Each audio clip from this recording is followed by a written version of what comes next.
Hello and welcome to Bend the Knee, a Song of Ice and Fire podcast. I am Sir Matt, the Bud Knight. And I am Sir Ezra, the Watchful Friends. Welcome back. We've got some breaking news, I guess, kind of the situation here in the HBO Game of Thrones verse. Yeah, absolutely. Don't know how long of an episode this is going to be because it's more just sort of some breaking news here. Got it pulled up if you're watching on YouTube. The Dunk and Egg series, right, which is something that has been sort of rumored, talked about. We know we're getting some more Song of Ice and Fire content, right, other than House of the Dragon. Well, it is now at least confirmed to have a writer. Steve Conrad has been tapped as the writer and executive producer on Dunk and Egg, a prequel to the Game of Thrones series, which has been in the works at HBO. And that's really about all there is on it, Ez. Yeah, yeah. But there's not really a whole lot more than that, So to say the least. But I guess it's cool to know that it's moving along. Remember, because at first we had the long night, mhm. and they even had like a cast, they had a showrunner, and it didn't happen. Then they said, no, House of the Dragon, that one's definitely happening. And really started to pushing it along. That one's definitely going. And now we know it's like we had a trailer, the whole deal.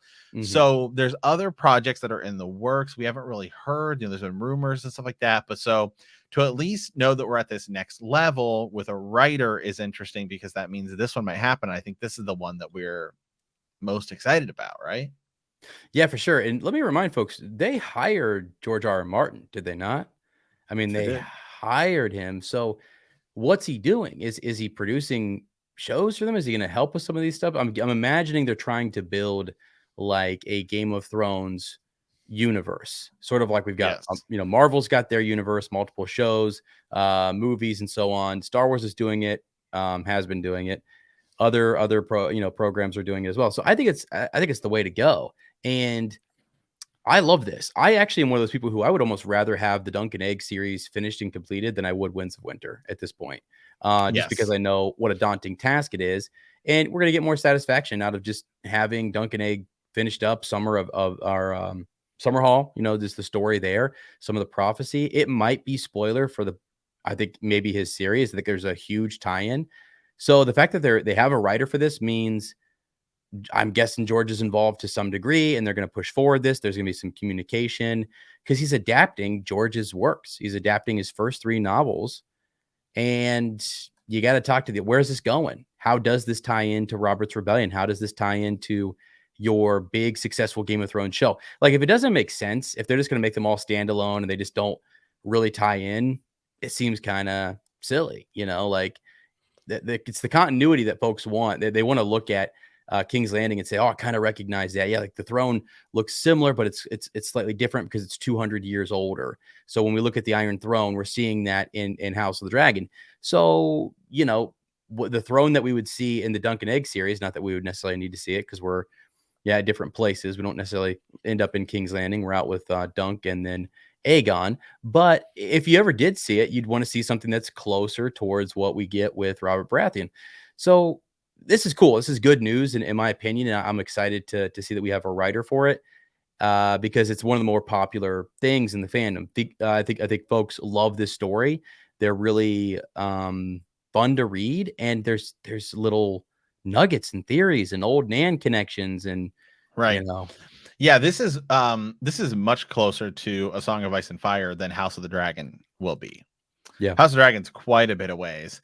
And there's not really a whole lot that happens in House of the Dragon that can really tie into sort of the main Game of Thrones arc, right? A Song of Ice and Fire, whereas this has some pretty seriously close connections. I mean, Summerhall has potentially huge implications, right? Of Robert's Rebellion and going forward. I mean, the Ghost of High Heart was there, right? yeah, I mean, that's kind of a big deal.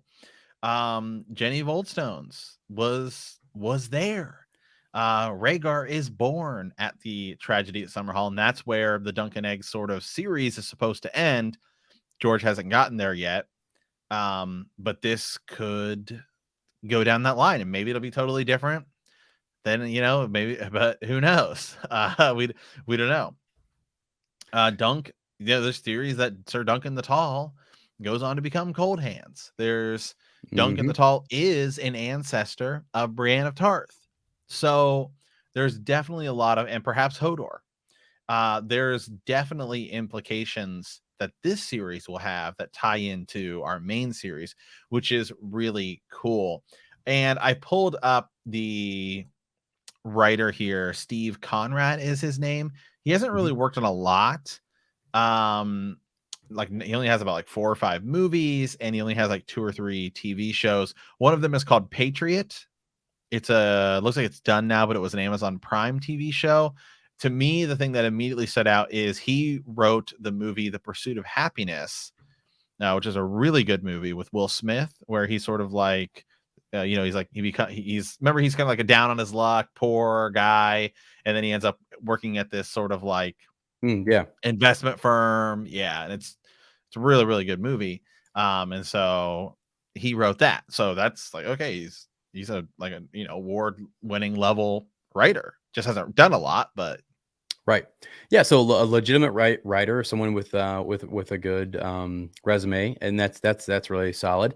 Here's something that I just want to bring up for folks as far as what you could do with like connections and stuff. You have a like Walter Frey, for example, is born in 209 AC. Dunk is born in this is your Dunk and Egg series. He is born in 191 AC. So you could have a young, I mean, again, Walter Frey.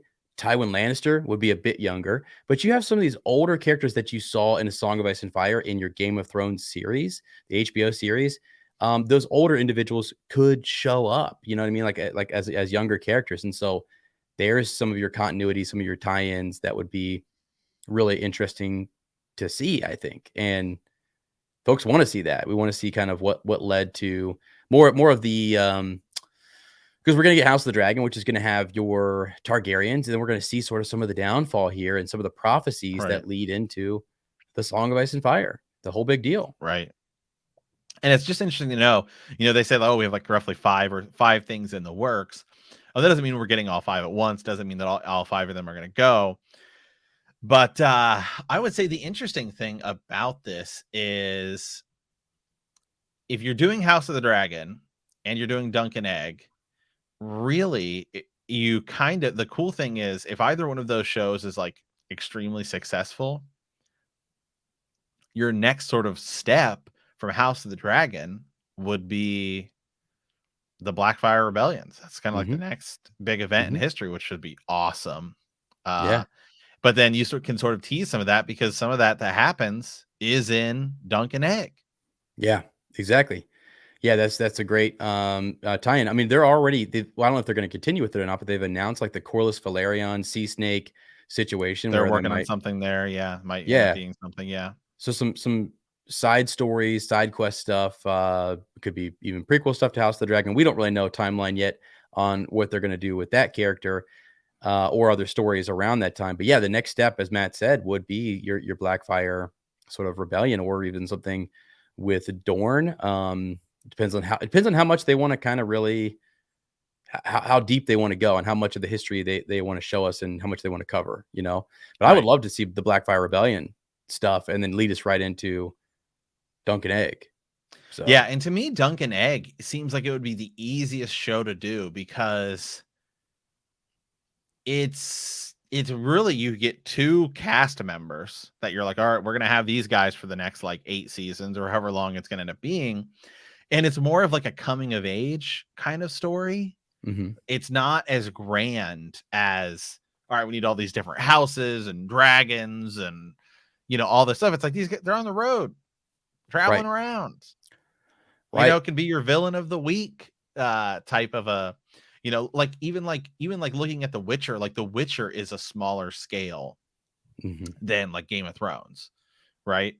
yeah, And I think you'll see in season 2, having I've read the books, you'll see that even more. It's kind of like a monster of the week type of thing. Now that they don't be fighting monsters necessarily in Dunk and Egg, but it's smaller scale. You just have your 2 kind of people. We're going on this adventure. Okay, we're doing this thing. We're doing this. And I think it's probably going to be a lot easier to do yeah. because just production wise. Well, and surprisingly, Matt, I think when once they do it, If it doesn't cost a whole lot of money and they're like, yeah, this is smaller sets, smaller cast, and we just bounce to like it could be a new Lord of the Week, a new Keep of the Week, or whatever that they Right. pop into. And then sometimes you run across a huge army and you've got Blood Raven showing up, and you're like, oh shoot, like that's your big blow in terms of money. Man, what the heck? I mean, you're gonna like still people the fandom is so huge that they're gonna flock to a little show like that as just we want anything right now. Right now, Right. that's the you're it's just a gold mine sitting there and waiting to be tapped into. Folks will subscribe, will pop back in. We want to see that show. I don't. I just want anything, even if it's something animated. You and I would dive right back into it. Show us something animated. I mean, look at the Mandalorian. I mean, especially like a season 1 and even going into season 2 before it starts getting like, bringing all the big Star Wars characters. It's like just Mando and Grogu traveling around. Sweet. Yeah, sweet. And that's kind of what this would be is I think all honesty, it's like I don't even know with the content we have, like you could go in a lot of other places, but it's like I would expect the seasons of this to even be like 5, 6 episodes. I don't even know you could do like the first story is an hour and a half, or it's Mhm. like 3 hours. I think they're each 3 hours under the audiobook. Yeah, yeah, yeah, That's yeah, that's like a movie. That's like I would do like a Dunkin' Egg, almost like Sherlock style, right? yeah, Where it's like 3 episodes a season and just roll with that, yeah. which is fine. And then Yeah. just yeah, make each of those episodes something that's kind of got a little cliffhanger and it's got some action, and each of them build them up like miniature little, small movies, and it would sell like crazy. It would just be I really don't see how you can mess it up. You know what I mean? Yeah. So I don't know. the only concern there is again, I hope that George can shift gears and that he has enough notes. I guarantee he actually has enough notes to finish up some of the Dunkin' Egg series. It's just that the stuff that happens later on in the Dunkin' Egg series is tie-in. I am almost 90% 100%. sure. 100%. Yeah, I'm 100% Yeah. sure. The reason he's held off, he's like, I know what happens. I just was gonna reveal that, in A Song of Ice and Fire. And so if I reveal this first, it kind of spoils what he's writing. So he's got himself because that's what he's Right. doing. He's weaving in, he's building a world in this history. They've referenced Summerhall. They reference all these different things, the Ghost of High Heart. All those things matter. So he had to, in his mind, say, what is the story for the Ghost of High Heart? What is the story for the Prince that was promised, Azor Ahai? He has to make that up prior, so that way it fits seamlessly into his world. Well, he started penciling down these novellas, and he can't finish them all because it's the reveal. It's big Right. reveal. So yeah, As it gets bigger though, I think it's more and more likely that he will turn it over to other people and yeah. let other people, kind of like Star Wars. I mean, George Lucas created it and then okay, I'm going to let these people write these stories. Don't touch this stuff. But Mhm. yes, you can craft stories around and outside of this and that'll be fine. Right. Yeah. Which is kind of a crazy thing to think that someone like a writer. I always admire George Lucas for doing that because it just created such a like. Look what it did for the fandom. It just took it to the extended universe, and people went nuts with it. Like this is freaking awesome because you still are the author. George R. R. Martin is still the author who made the universe, made the characters, designed the world and the themes. We just want to see those amplified and go in different directions and take us to Essos and all around whatever, dive into some culture that he was never really going to touch on, but that some other author brings Right. to life. Cool. Be cool. Cool. Awesome. All right, guys. Hey, this is just a quick one. Just wanted to come in here and talk about this because it is sort of some cool new news. So we're going to talk about it. So appreciate that. As always, thank you guys for listening. Stay tuned. We'll be coming back with some House of the Dragon content, guys. But as always, remember that winter is coming.